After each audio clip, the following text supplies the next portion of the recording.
राज्य के श्रम मंत्री मल्ला रेड्डी ने कहा, तेलंगाना के मुख्यमंत्री केसीआर के प्रयासों से राज्य में श्रमिकों के मेहनत को प्रतिफल प्राप्त हो रहा है। आज यहां रविंद्र भारती सभागृह में आयोजित मई दिवस समारोह में राज्य के मंत्री श्रीनिवास गौड़, तलसानी श्रीनिवास यादव, गृह मंत्री महमूद अली तथा मल्ला रेड्डी उपस्थित हुए।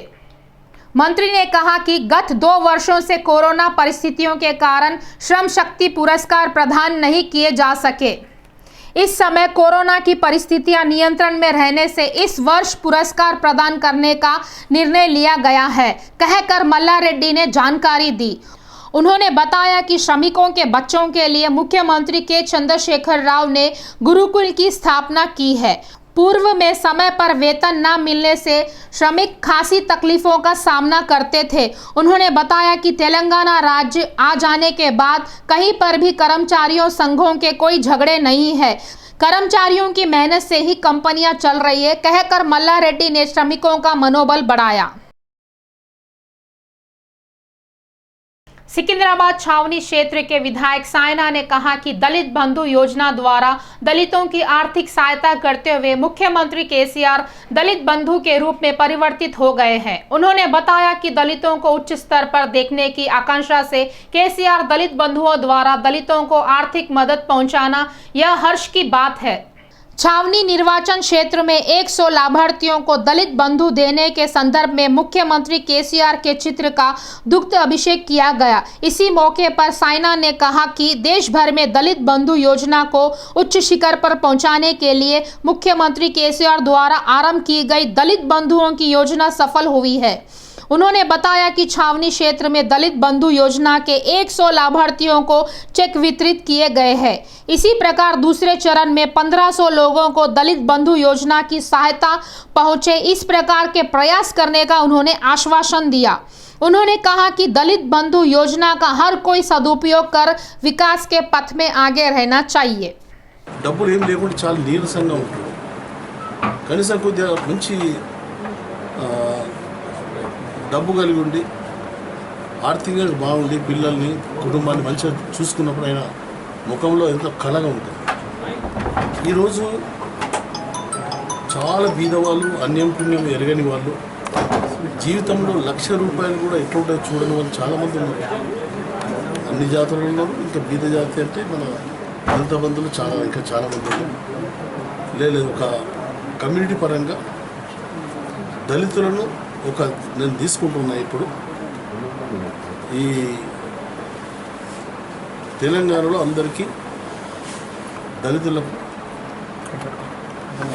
ఆర్థికంగా సాయం చేయాలని చెప్పి సీఎం గారు నిర్ణయించుకున్నారు। అది మామూలు సహాయం కాదు। మేమే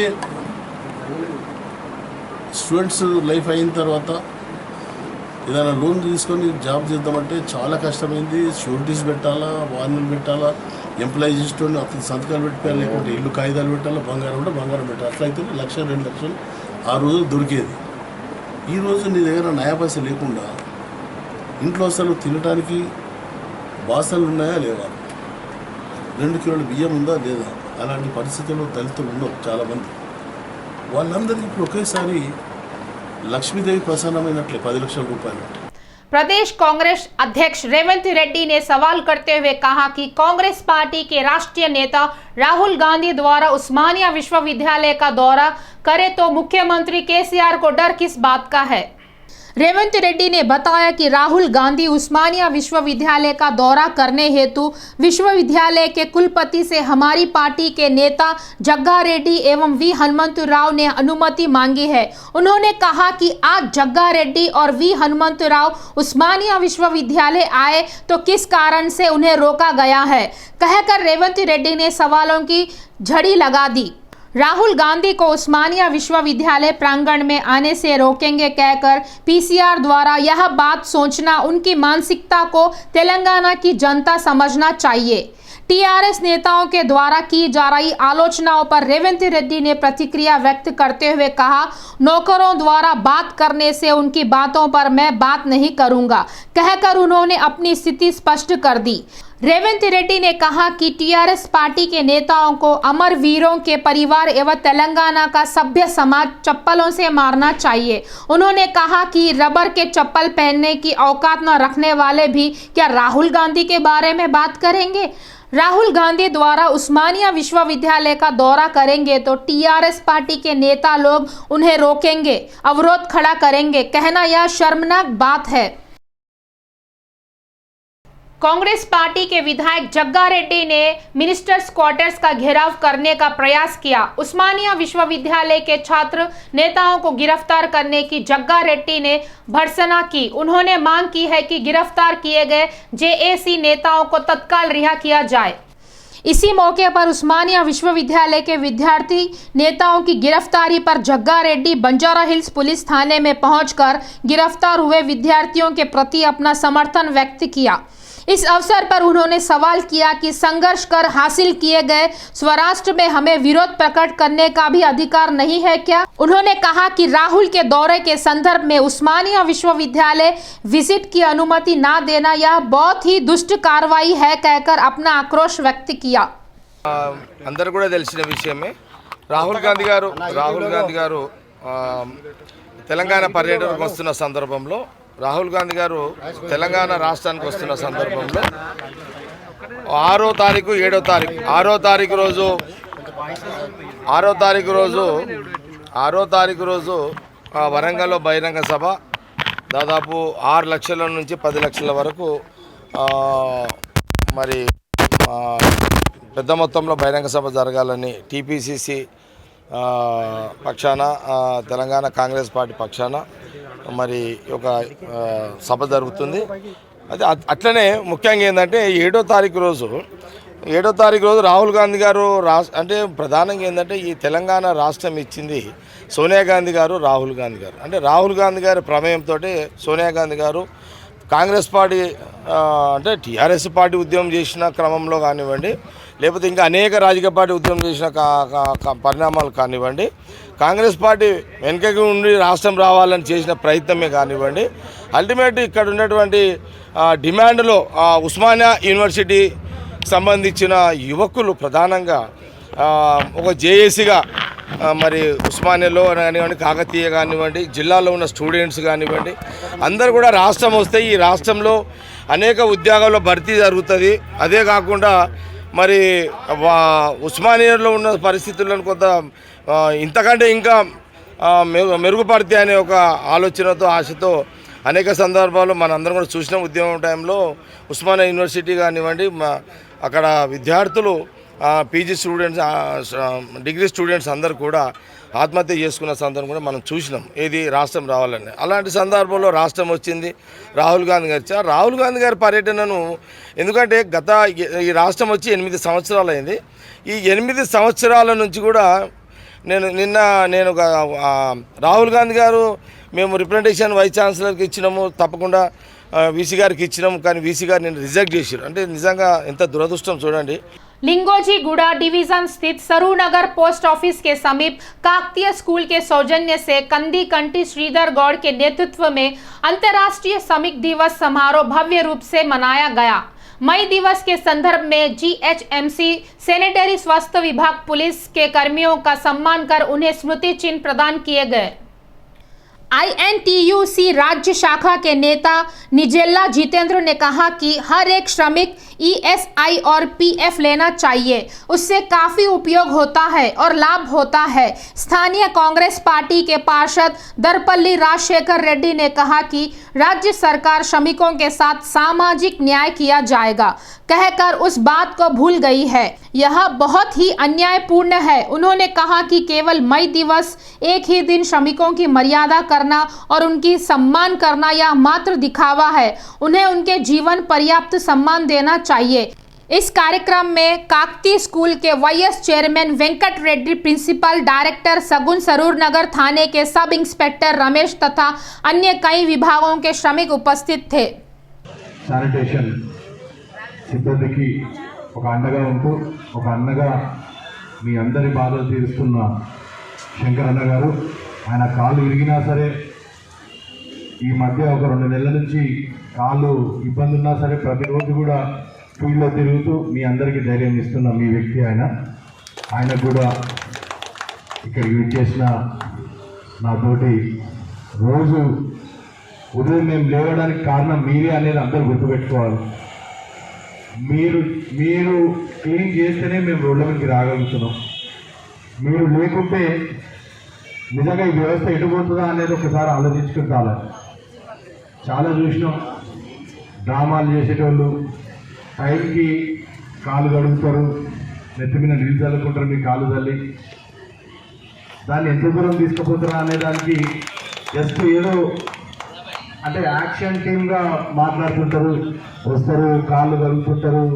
ఆ ఎలక్షన్ టైంలోనే ఇవన్నీ గడుస్తుంటే తప్ప తర్వాత నిజంగా కూడా పట్టించుకున్న దినాలు అంటే కార్మికుల ఐక్యత ఇన్కిలాబ్ జిందాబాద్ అనే స్లోగన్ తోటి మారుమోగిన ఈ రాష్ట్రంలో రాను రాను మేడేని పట్టించుకునే దినమే లేకుండా పోయింది. అఫీషియల్గా చేయాల్సిన మేడేని गवर्नमेंट विस्मरिస్తున్నాయి. इब्राहिमपट्टनम न्यायालय परिसर में 21 करोड़ रुपए की लागत से नए कोर्ट भवन का निर्माण हेतु आज भूमि पूजन किया गया. उच्च न्यायालय के न्यायमूर्ति जस्टिस राजशेखर रेड्डी ने इस अवसर पर इब्राहिमपट्टनम कोर्ट भवन निर्माण कार्यों का शुभारंभ कर कहा कि 75 वर्ष पूर्ण कर लेने के इस मौके पर नए भवन का निर्माण होना यह बड़े संतोष की बात है. न्यायमूर्ति राजशेखर रेड्डी ने कहा कि दिन प्रतिदिन बढ़ती जा रही आबादी के अनुरूप न्यायालयों में मामले भी अधिक मात्रा में दर्ज हो रहे हैं. इन मामलों के परिष्कार हेतु न्यायालयों को स्थापित कर लेना यह बड़ी संतोष की बात है. उन्होंने कहा कि इस न्यायालय में 3 न्यायालय है. अब यह सभी प्रकार की सुविधाएं मुहैया कराने के लिए नए भवन का निर्माण किया जा रहा है.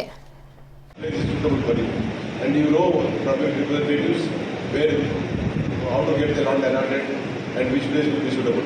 And even if the building is sanctioned and the foundations for the laid, it is for the bar members because I've seen being a portfolio agent of Karimnagar district. I laid a foundation for within 2 years again we inaugurated this building. This is because of the bar. So you should also take active interest. Even because the foundations were also the bar members in the present body they are also taking a lot of interest. That's why we will lay foundations for. Now we should be after construction also. At every stage, we should supervise. Many of the bar members think that our job is come at 10:30, argue case up to 5 o'clock, go to the office, attend the client, collect the money, and say that we don't have facilities. It's not the, that is your responsibility. Your equal responsibility is to see that both gets infrastructure because you will be there. All the time you will be there. Judicial officers will come and go. But it is your bar, it's your place. You will be practicing. And other things, the infrastructure in the courts, because it's not a clerical job, because that's for advocates, it should have a proper environment. Hyderabad Banjara hills भू विवाद के आरोपियों को न्यायालय ने bell की स्वीकृति दी. भू विवाद से संबंधित 40 लोगों को न्यायालय ने बेल दी. गत 17 अप्रैल को बंजारा हिल्स रोड नंबर 10 पर भू विवाद के मामले में पुलिस ने 58 लोगों को गिरफ्तार किया था. यह लोग सर्वे नंबर 403 में जमीन का कब्जा करने के प्रयास में लगे थे, जिस कारण इन लोगों के खिलाफ मामला दर्ज किया गया. इस मामले के सभी आरोपी इस समय चरलापल्ली जेल में रिमांड पर है. ज्ञातव्य है कि बंजारा हिल्स रोड नंबर 10 के सर्वे नंबर 403 में 2248 वर्ग गज भूमि में लगभग 80 लोग वहां पहुंचकर सुरक्षा कर्मियों को डरा धमकाकर उस जमीन पर अपना सामान उतारे थे, जिस पर पुलिस से शिकायत करने पर घटनास्थल पर पुलिस पहुंचकर लोगों को हिरासत में ले लिया, जिनमें से कुछ लोग फरार हो गए. मुख्य आरोपी के रूप में टीजी विश्व प्रसाद, वीवीएस शर्मा, सुभाष पालीशेट्टी, मिथुन कुमार आदि को शामिल किया गया. इसके अलावा पुलिस एफआईआर में बताया गया कि और 75 से 80 लोग शामिल हैं. इन लोगों की स्वास्थ्य जांच के लिए उस्मानिया अस्पताल ले जाने के समय सुभाष तथा मिथुन मिलकर भाग निकले. शेष बचे 58 लोगों को पुलिस ने न्यायालय में पेश किया, जिसे न्यायालय ने रिमांड पर जेल पर भेज दिया. इस मामले की विभिन्न कोणों से जांच कर रही पुलिस लापता आरोपियों की तलाश कर रही है.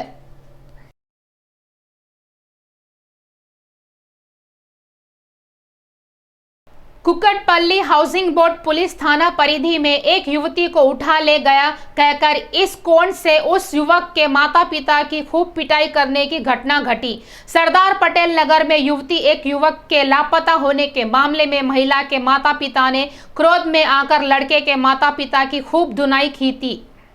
युवती को उठा ले जाने की शंका में युवक के माता पिता उस लड़की के रिश्तेदारों ने खूब धुनाई की थी, जिससे पीड़िता पद्मजा को उपचार हेतु अस्पताल में भर्ती कराया गया। इसी प्रकार युवक के पिता शांतैया को गंभीर रूप से घाव होने से उसे भी उपचार हेतु अस्पताल में भर्ती कराया गया। इस घटना की जांच कर रही पुलिस ने मामला दर्ज कर आगे की जांच कार्रवाई आरंभ कर दी है।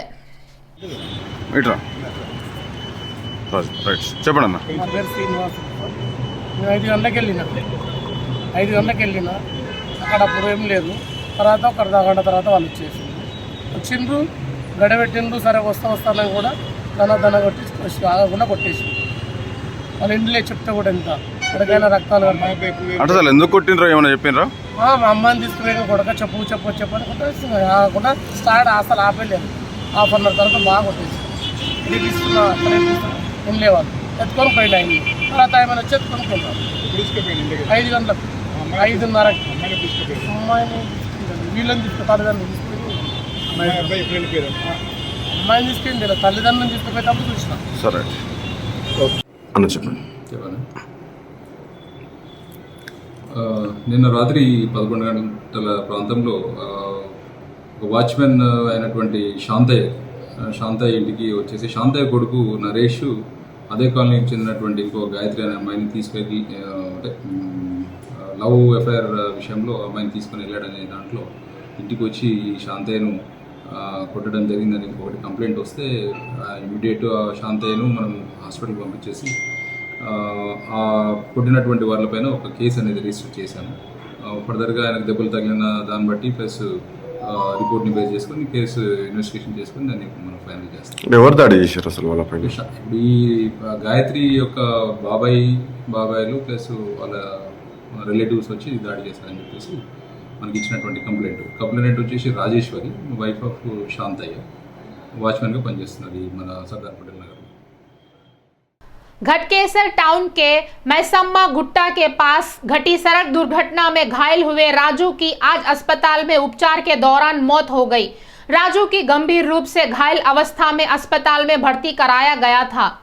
आज मारे गए राजू का 14 मई को विवाह होना था। इस बीच ही राजू की मौत हो गई।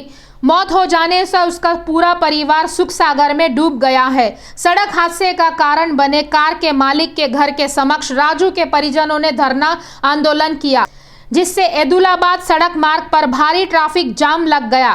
वहां परिस्थितियां तनावपूर्ण बन गई। स्थितियों को काबू करने के लिए भारी पैमाने पर पुलिस बलों को तैनात किया गया।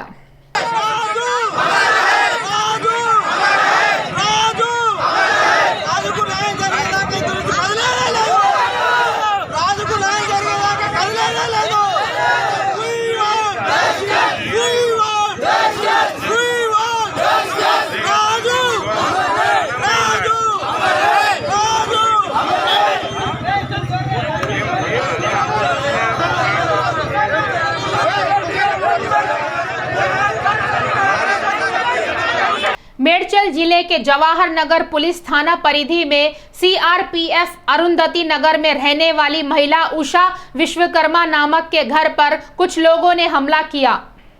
स्थानीय लोगों तथा पुलिस ने बताया कि इस हमले में उषा विश्वकर्मा के परिजन घायल हुए हैं। एक व्यक्ति को गंभीर घाव हुए हैं, जिनका अस्पताल में उपचार किया जा रहा है। पीड़ित महिला ने बताया कि इस मामले के कारण क्या है, बताए बिना हम पर हमला किया गया है। इसी विषय पर और अधिक जानकारी दे रहे हमारे सिटी विजन के प्रतिनिधि वेंकटेश की रिपोर्ट। మేడ్చల్ జిల్లా జవహర్ నగర్ పోలీస్ స్టేషన్ పరిధిలోని సిఆర్పిఎఫ్ అరుంధతి నగర్లో గత శుక్రవారం ఒక పెద్ద దాడులు చేసుకునేటటువంటి సంఘటన చోటు చేసుకుంది. ఇవాళ నార్త్ ఇండియా నుంచి వచ్చి ఇక్కడ స్థిరపడి కూలీనాలు చేసుకొని బతికేటటువంటి వీళ్ళ విషయం పట్ల చాలా అన్యాయం జరిగిందని చెప్పేసి వాళ్ళు ఆందోళన వ్యక్తం చేస్తూ ఇక్కడ మాకు న్యాయం కావాలి, ఇట్లా సంబంధిత వ్యక్తులు అక్కడ మాపై దాడి చేసిండ్రు, మేము పోలీస్ స్టేషన్లో కంప్లైంట్ ఇచ్చినాం, కానీ ఇప్పటికీ తమ మాకు న్యాయం జరగాలని వాళ్ళు కోరుతున్నారు. చెప్పండి, బోలో అమ్మా, క్యా హుआ आपके साथ? मेरे घर में घुस के हमारे बेटा को बुलाए।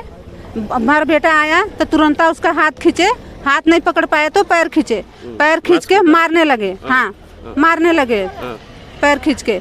उसके बाद में हम आए अंदर, बाहर आ गए तो 3 लेडीज और 3 जेंट्स मिलके हमारे बेटे को मार रहे। हम भी छोड़ाने गए तो हमको भी मारे। कौन मारे? और दास आया, दास आया। क्या करे दास आया तो एक थप्पड़ हमारे बेटे को लगाया। लगा के बोल रहा हम तुमको बाहर देख लेते। हाँ, और कोई हमारे घर में जिसको मारे हैं ना, उन्होंने गांजा दारू कुछ भी नशा नहीं करते, फिर भी बोल रहा वो पी के गेट में ऐसा लड़ा लिया बोल के। उन्होंने दास बोला। दास कौन है उधर? लीडर है पहले का, अभी नहीं है, पहले था। हाँ, तो वो बोला। उनको दास के खिलाफ आप कंप्लेंट किए? हाँ, हम लिखे, पुलिस स्टेशन में किए कंप्लेन करे। अब करे, धमका रहा तो कंप्लेन करेंगे उनके खिलाफ। उन्हें बाहर देख लेते, मारने के लिए बोल रहे हैं। हाँ, हमको दास बोल रहे हैं मारने के लिए। बोल रहे कंप्रोमाइज करो, कंप्रोमाइज नहीं करते तो उनको बेटी के लिए लगा रहा कि हमारे बेटे से उनका चक्कर चला रहे, उसलिए कंप्लेन वो लोग करे। झूठ बोल रहे, झूठा इल्जाम। हाँ, झूठा इल्जाम लगा रहे। और हमारे भैया को अंदर घुस के छलवारी के अंदर जाके पत्थर तान के मारे। पत्थर भी 2 टुकड़ा। फैमिली में कितने आदमी को मार लगा? हमारे फैमिली में हमारे रोशन को बहुत मारे, हमारे छोटा बेटा को, हमको भी मारे, हमारे बड़े बेटा को भी मारे, हमारे आदमी को भी मारे। हमारे भाभी छोड़ाने गए तो उनको भी लगा। उन लोग अभी हमारे भैया सीरियस है, हॉस्पिटल में है। हाँ, 3 दिन में ICU में है। हाँ, सब जने धमका रहे, ऊपर से यही सब कर रहे। हम लोग अपने घर में थे, हमारी ननद के घर में लड़ाई हो रही थी। वो हमारे बहने के छोटे वाले को मार रहे थे, सब लोग खींच के पैर खींच लिए, मुक्का मारे, हाथ मारे, सब लोग मारे। फैमिली पूरे ज्योति के घर में का पूरे फैमिली मारे हैं। और ज्योति मारे है, मेरी मारी है, और क्या समसम मारे हैं, और हम ऋतिक मारे हैं। और हम अपने फैमिली के सब लोग के अपने घर में लेके चले गए थे, फिर भी वो लोग गेट में मारे हैं बंडे। फिर डोर जाके खोल रहे हैं, और फिर हमारे पति के बंडा से मारे हैं। घा लग गया तो दास अन्ना देख के घर में से बाहर आ गए हैं। और फिर भी बोल रहे हैं कि हम छोटे वाले हमारे बेटों के बोल रहे हैं कि हम देख लेंगे। कौन बोले? वो दास अन्ना। क्या बोले? दास अन्ना बोल रहे हैं कि हम मरवा देंगे हमारे छोटे बच्चन के। हमारे पास छोटे छोटे बच्चे हैं, वो देखता लाके देता, मर गया तो अभी क्या। और सुने कि वो बीजे को घा लग गया तो वहाँ से निकल गया है। वो देखता हम लोग के मर गया हमारा आदमी। तो ఇక్కడ మనం స్పష్టంగా చెప్పొచ్చు, సుదూర ప్రాంతం నుంచి వలస వచ్చినటువంటి వీళ్ళను వాస్తవంగా అక్కడ బస్తీ లీడర్ అని చెప్పేసి దాస్ అనే వ్యక్తి తన మనుషులు దాడి చేస్తున్నప్పటికీ ఇవాళ వాస్తవంగా హాస్పిటల్లో వీళ్ళ కుటుంబ సభ్యులు ఐసీయూలో కూడా చికిత్స పొందుతున్నారు. అట్లాంటి నేపథ్యంలో కూడా దాస్ అనే వ్యక్తి వచ్చి ఒక పెద్ద మనిషి వచ్చి రాది కూర్చకుండా మళ్ళీ తిరిగి వీళ్ళపైనే దాడి చేసి బయట మీరు ఎట్లా తిరుగుతారో అని భయభ్రాంతులకు గురి చేసినటువంటి సంఘటన జవహర్ నగర్ పోలీస్ స్టేషన్ లిమిట్స్లో జరిగింది.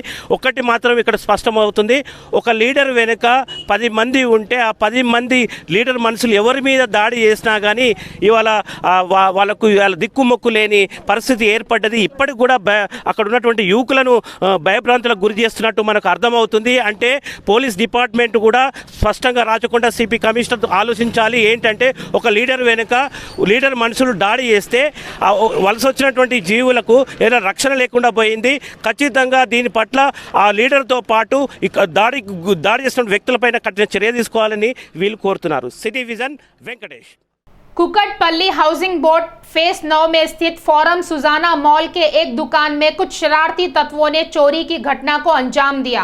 फोरम मॉल के दूसरे माले में स्थित सिल्वर फैशन नामक दुकान में अज्ञात व्यक्तियों ने घुसकर 8 लाख रुपए मूल्य के चांदी के आभूषण उठा ले गए। इस घटना की जानकारी मिलते ही घटनास्थल पर पहुंची पुलिस ने मामला दर्ज कर सीसीटीवी कैमरे की मदद से जांच कार्रवाई आरंभ कर दी। पूर्व में इसी मॉल में स्थित एक दुकान में काम छोड़ दिए माजिद नामक व्यक्ति ने इस चोरी की घटना को अंजाम दिया। पुलिस ने इस बात की पुष्टि की है। पुलिस आरोपी की तलाश कर रही है।